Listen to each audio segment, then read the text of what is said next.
for a third week. He's with us again on the Chosen Life podcast. Wayne Frazer of Doug Laurie Sports and Doug Laurie Auctions. I'm Jonathan Hacohen. And Wayne, we've covered the NFL, we said, for a couple of weeks. And you know, our fans love us and hate us when we bring up hockey talk. So I think it's time to talk about one of our favorite topics, and that's Toronto Maple Leafs, as we're in the new year now. And, you know, we talked about the Blue Jays on an episode of The Chosen Journey.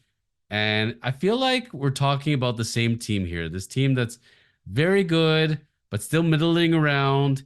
And I feel like year to year, we're just kind of stuck in quicksand. Wayne, is it just me, or is this team not getting to that next level? They're not. And I don't think they have the makeup to be that team that's going to get to the next level. I really don't. I think that this has been an experiment under Dubas, who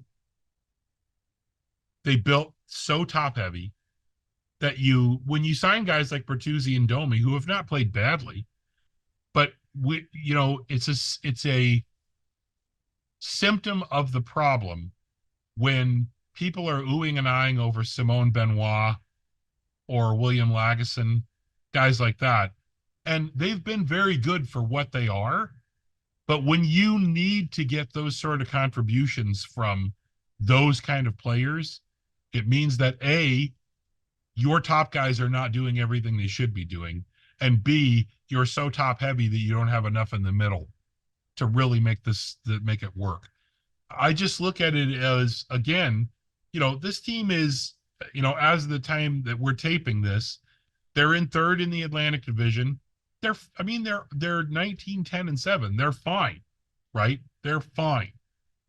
Does anybody think this team is going past the second round of the playoffs? No, especially not with the goaltending situation the way it is. So what are we doing here, right? At some point, you have to think one of the big core fours got to get moved. And then you just got to write it out and figure out what you're going to do from beyond there. Maybe two of them. Maybe one of them doesn't get re-signed. He gets dealt during the season for a piece you need. And then maybe another one gets moved in the offseason. I just don't look at this team, and I just don't have any faith that they're going to be really good come playoff time. They're not really good now. They can be really good, but on a given night, you look at them and they could be up 3 or 4-0 and think, what's going to happen to just pull the rug out from underneath them? Here's what I'm going to tell you, Wayne. Here's my thinking on this. I don't disagree with you on any of this, but here's kind of like my projection. Remember when the Blues won the cup and Jordan Binnington came in and was just lights out? This is what we're all praying for here. Yeah. We just need a Jordan Binnington to come in and not give up any goals whatsoever, and then they bound to win. Then they're going to win every game 4-0, 5-0, pretty much. And I think they're really thinking it's going to be Joseph Wall, because his name is the Wall, so you put up the Wall, and then that's all. We just need Jordan. We need him to be healthy, and that's going to be it. I don't know if it's going to be Joseph Wall. I really don't, and I like the signing of Martin Jones. Don't get me wrong, but he's so frustrating. One game he gets a shutout, the next one he gets hammered. He's just so inconsistent. The other guy, I don't even know how to pronounce his name. Dennis Hildeby. He's the Hildebeast. The Hildebeast, yeah. The Hildebeast. He's tied the record for the tallest NHL goalie in history. So is the Hildebeast the answer? Because the one guy who is not, obviously, and I like him a lot, is Ilya Samsonov. But man, does he have the yips? And when a guy is afraid to be on the surface, playing surface, and is not mentally there and is beating himself up mentally, you cannot have this guy on a championship team. It's not happening. Look, this is a little microcosm, I guess, of the Maple Leafs fandom, and it leads right into what you were talking about. During the week that Hildeby was called up, I was discussing this with a customer, and I said, you can't run a 21-year-old out there in the middle of this in a defensive mess and possibly ruin this kid, right? And the guy looked at me and he said, Ken Dryden won one when he was this young. And I said, are you seriously telling me that you think this guy is Ken Dryden? Are you seriously telling me that you think the defense in front of Ken Dryden didn't do the lion's share of the work and clamp down during having Dryden in there? Yes, Dryden was extremely good, but this defense does not have the ability to clamp down. They can't barely gum the bone any longer, right? They're not going to be able to clamp down in front of Hildeby. Now, could Hildeby come up and be a revelation? He could. He could come up and stand on his head. And if I'm going to make a guess, tallest goaltender, he probably ties with Benny Bishop would be my guess. I believe Benny was 6'7" also from the Stars and the Blues. But, you know, could he be amazing?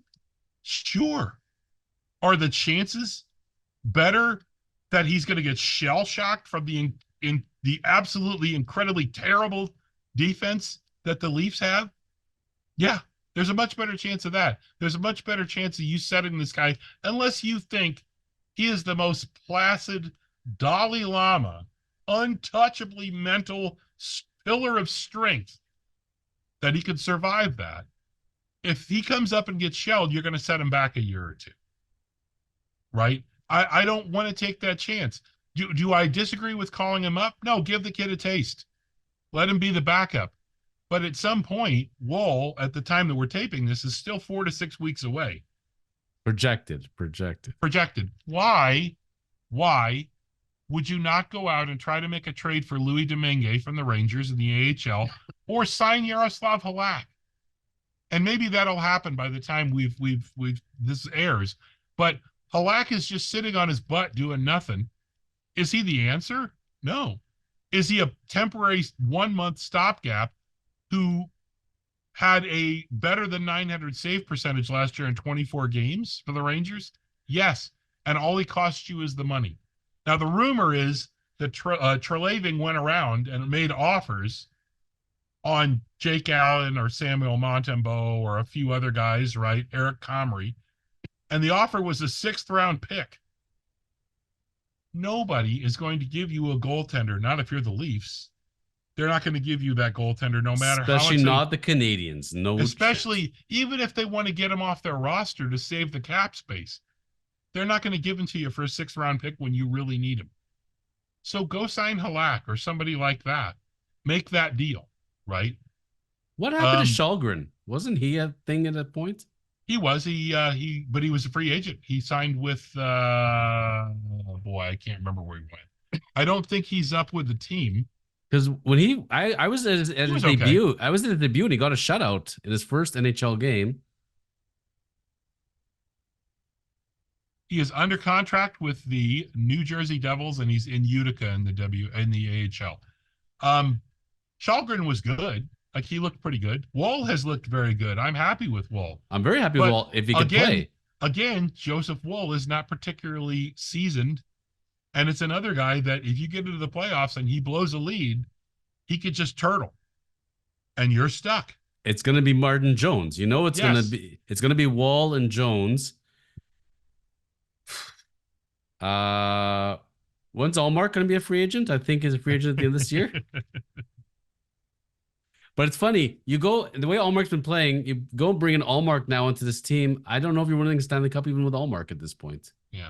Because the thing about Allmark, it's a lot easier when you're playing under that Bruins defense. Right. Well, that's exactly it, right? I mean, the Bruins are solid. You know as a goaltender what the Bruins are going to provide you on any given night. And then if you're a goaltender, if you're Ilya Samsonov and you're fighting it, you know exactly what the Leafs are going to provide every night, which is a big steaming pile of horse dung served up by your defenseman. And you're going to have to be really, really good on some. There are nights that they play pretty well defensively. The other night against when Jones got the shutout against the LA. Kings. Yeah. He didn't really face a lot of shots that night. But he was solid. Yeah, but he was solid, right? He was solid, yeah. But there are nights where the defense is not going to be solid at all, and it's going to be incumbent upon the goalie to steal a game. And when is the last time the Leafs had a goaltender that stole games? at Belfort? I can Curtis remember Joseph? Jimmy Reimer stealing a couple here They, and there. they wouldn't take him back now if somebody No, paid them. that's the last guy I can really think of that I thought, yeah, he stole a couple. Freddie stole a few. Yeah. Freddie was we should all look back fondly on the incredible stability provided by Freddie Anderson while he was here. And we ran him off. We Because ran him off. I think Carolina showed you that you put him in a good defensive system, he is an incredible goalie. And Yeah. I think considering what he had to play with, so considering what he has to play with, and considering the team that was constructed and how they're actually utilized, we got the midseason All-Star game coming up. Do you know where it's being held this year? Is it in Toronto? It's in Toronto. Wow. Mm-hmm. That So shows you how much I pay attention. shows how relevant the All-Star games are. Yes. There's no in-season tournament, by the way, for a championship, is there? Let's not go there. Oh my God. No, don't get I'm not gonna go there. So if we had to hand out report cards right now mid-season, Sheldon Keefe and the way he's deployed this lineup and what he's had to work with, what would you give him as a grade? I actually don't dislike Sheldon all that much. I don't I dislike have either. I have my issues with him.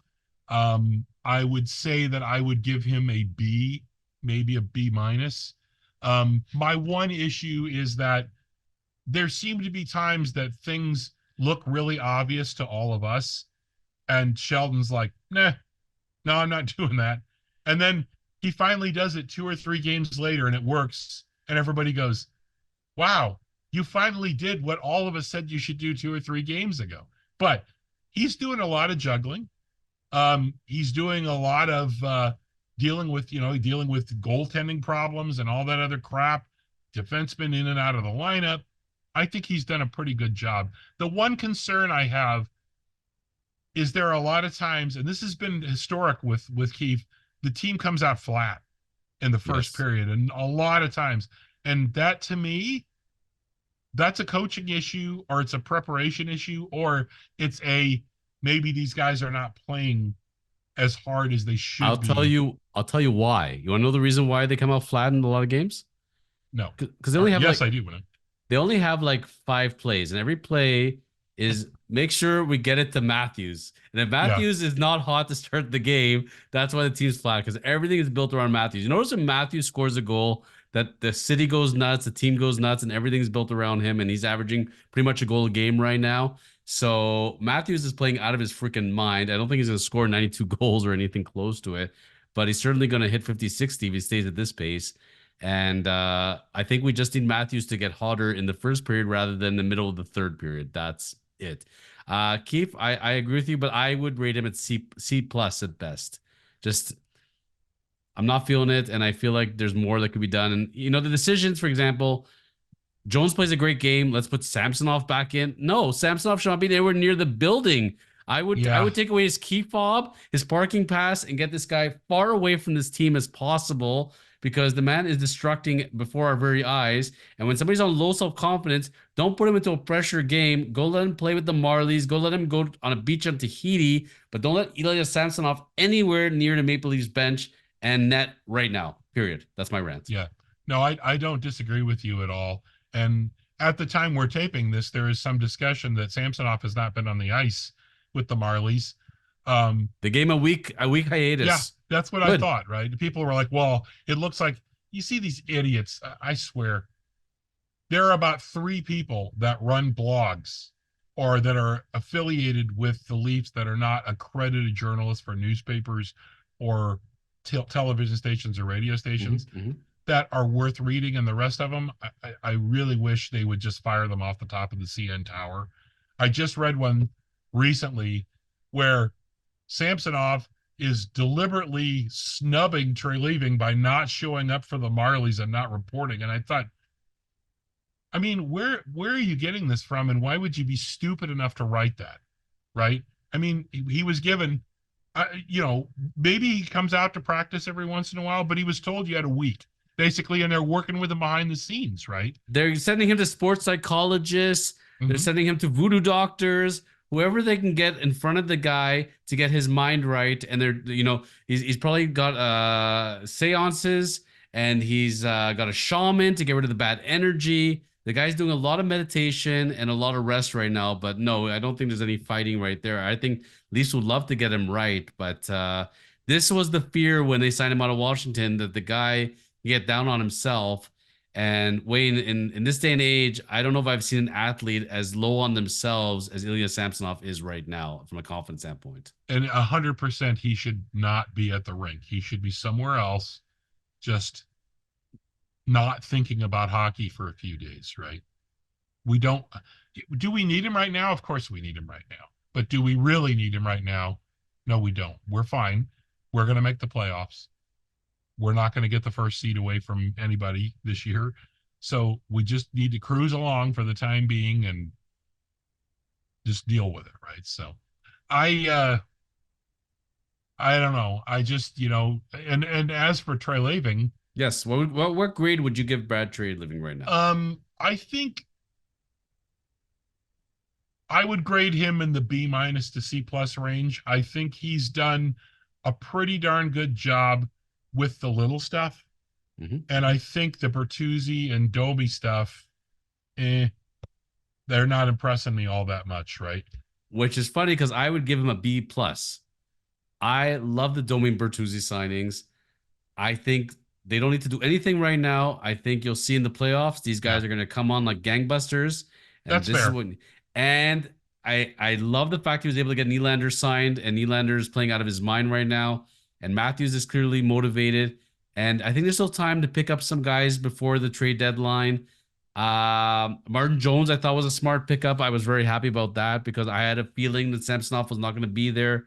So I'm not going to pass judgment yet till the trade deadline. But for what he was, remember, he was given a hot pile of doo doo from his friend Dubas, and Dubas takes off to the Penguins. How they doing, by the way? And this is what he had to work with, and I think considering what he had to work with, I think he's been pretty creative. And you know what, they're in there. Let's see though. I want to see that roster come playoff time, because if this is the roster that the Leafs have going into the playoffs, they're getting bounced first round guaranteed. Yeah, I don't disagree with you, and I also say, yeah, it's 100% fair to say on Bertuzzi and Domi. I just look at Bertuzzi sometimes and I just think, You just want to I don't shake know. him. You just want to shake him and say, you should be a star. You should be hitting everybody inside. You should be getting 30 goals. Why are you floating around?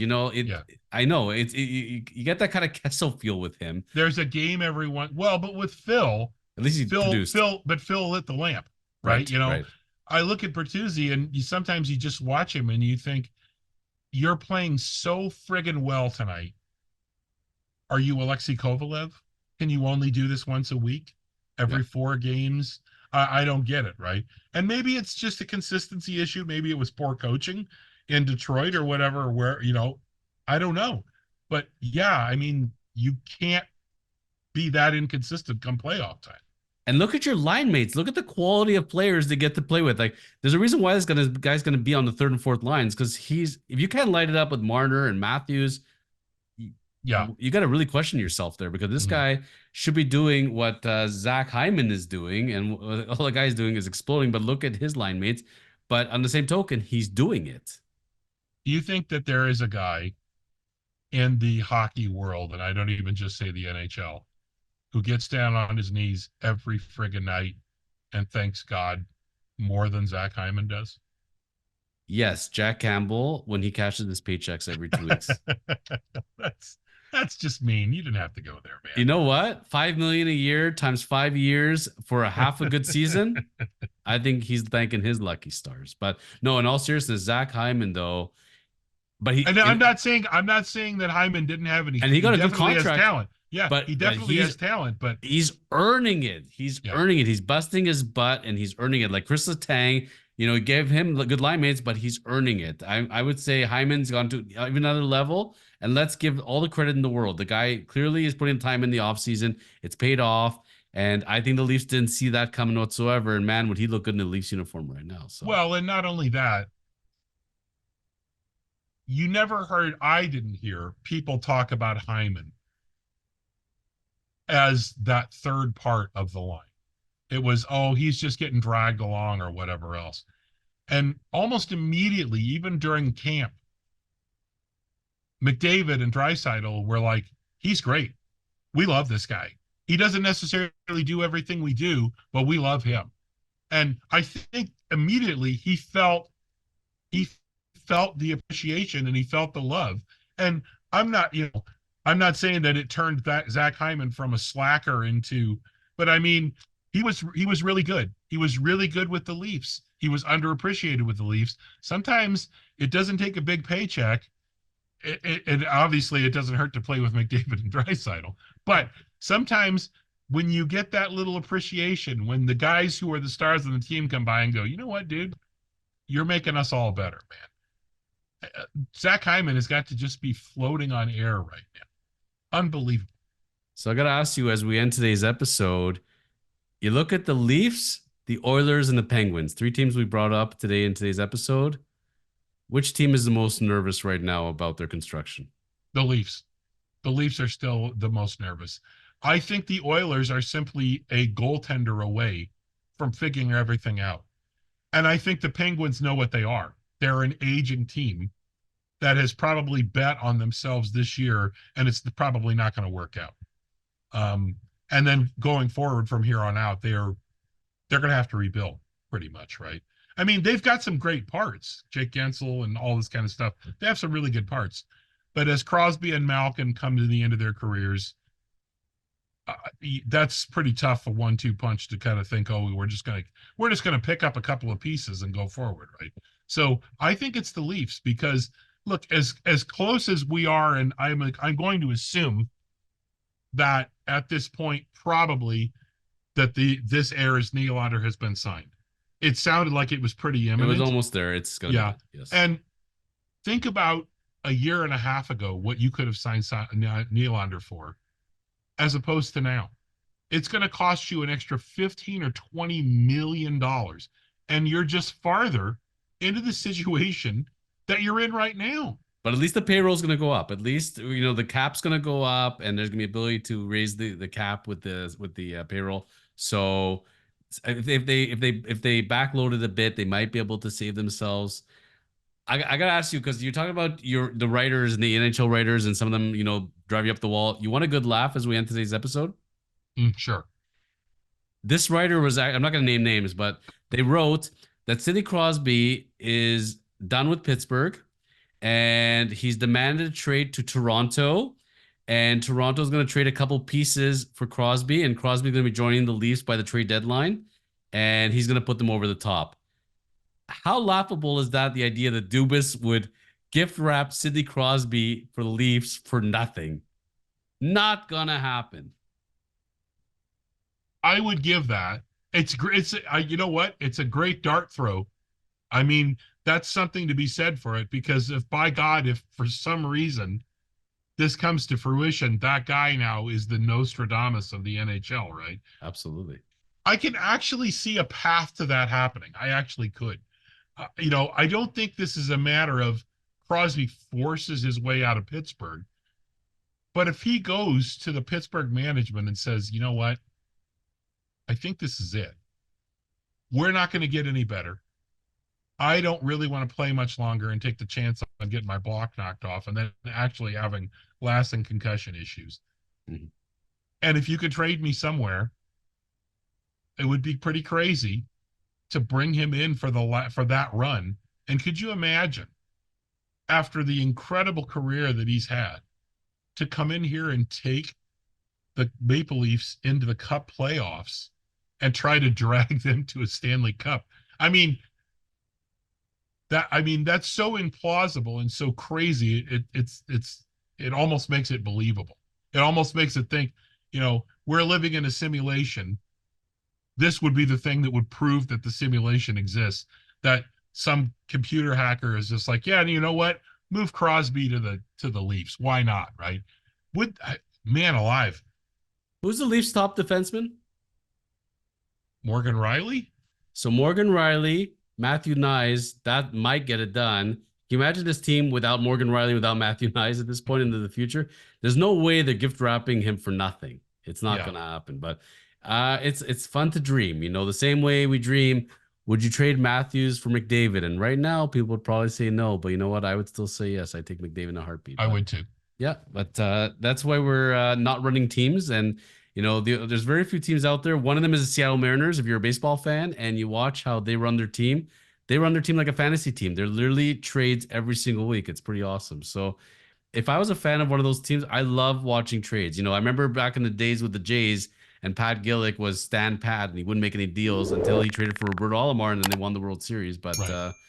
I think Toronto Maple Leafs at the end of the day, we need a signing, we need a trade, we need something to do this boost because this inconsistent play ain't gonna take us too long. Overall, though, you're happy Nylander signed. Was that the smart move, given where they're at this point? No, No, eh? no, I'm not. I don't really have anything against William Nylander. I don't have anything necessarily against the core four. I just think even with the cap going up and everything, you are hamstringing yourself to being able to build your third and fourth lines and the rest of your team. I just think that's too much money wrapped up. And I know Nylander has been all world this year, but it's William Nylander or it's a good goalie and a good defenseman. What does you more good in the long run, right? And if it's not Nylander, is it Mitch Marner? Is it somebody else? At some point somebody has to go, I'm afraid. And so it's really kind of difficult to swallow if Nylander is signed by this point, and it is a $90 million dollar deal. That to think that it could have been $20 million cheaper or $15 million cheaper a year ago, right? So again, I have this discussion with you all the time. It's not my money. I don't care, right? Sure. But when you're looking at a salary cap situation, man, I just don't know if you can keep paying those four guys and not expect to keep getting the same result you're getting right now. I guarantee you, if Nylander is playing the way he's playing right now, last year they would have taken that deal and signed him 100%. Yeah. And he was just so frustratingly inconsistent. But he turned the corner, Wayne, and now he's going to be good forever. So no need to worry about that. It'll be an interesting season as we get to midpoint of the NHL season and, fun All-Star game. I'm sure it's going to be like 15-14 or something like that, which I will not be attending and neither will you. And we'll see where the second half goes. And we're approaching the Super Bowl and how the playoffs are going to be shaken out. So it's a fun time to be a sports fan. So we'll see how everything goes. In the meantime, Wayne, they can reach you over at Doug Laurie Sports, right? You ship worldwide. So if you're watching this show from Europe, from the States, wherever you're located, reach out to Wayne at Doug Laurie Sports for your sporting needs. And how are the auctions going at Doug Laurie Auctions? Things are going really well. We have, by the time this ends, I'll be more generic about it. We run two kind of standard auctions of 250 to 350 items, which are smaller items, a few big things. And once a month, we will run bigger items with things all the way up to the painting of Daryl Sittler that used to hang in the Maple Leaf Gardens, the 6-foot tall painting in the North Hallway. That's up for auction right now this month. All the way down to things like over my shoulder there is an actual, honest to God, official Roller Hockey International New England Stingers jersey that I came across, which is the starting bid of, I think, $75. It's not a game worn one, but it's the only one I've ever had. And crazy things like that. And that camouflage job just a little farther down there. Mm-hmm. We were talking a couple episodes ago about movie props. That's actually a soldier uniform from the movie V for Vendetta. Jacket, pants, the whole deal, $50. Can't beat it. If you ever come across Babe Ruth or Ted Williams watch, can you let me know? Because that'd be fun to wear. Will do. I'm a watch guy. So yes. You know what? If it could be had, Wayne's probably going to find it. This has been the Chosen Life podcast. Wayne, thank you as always for sharing your wisdom and knowledge. And we'll see you all back real soon.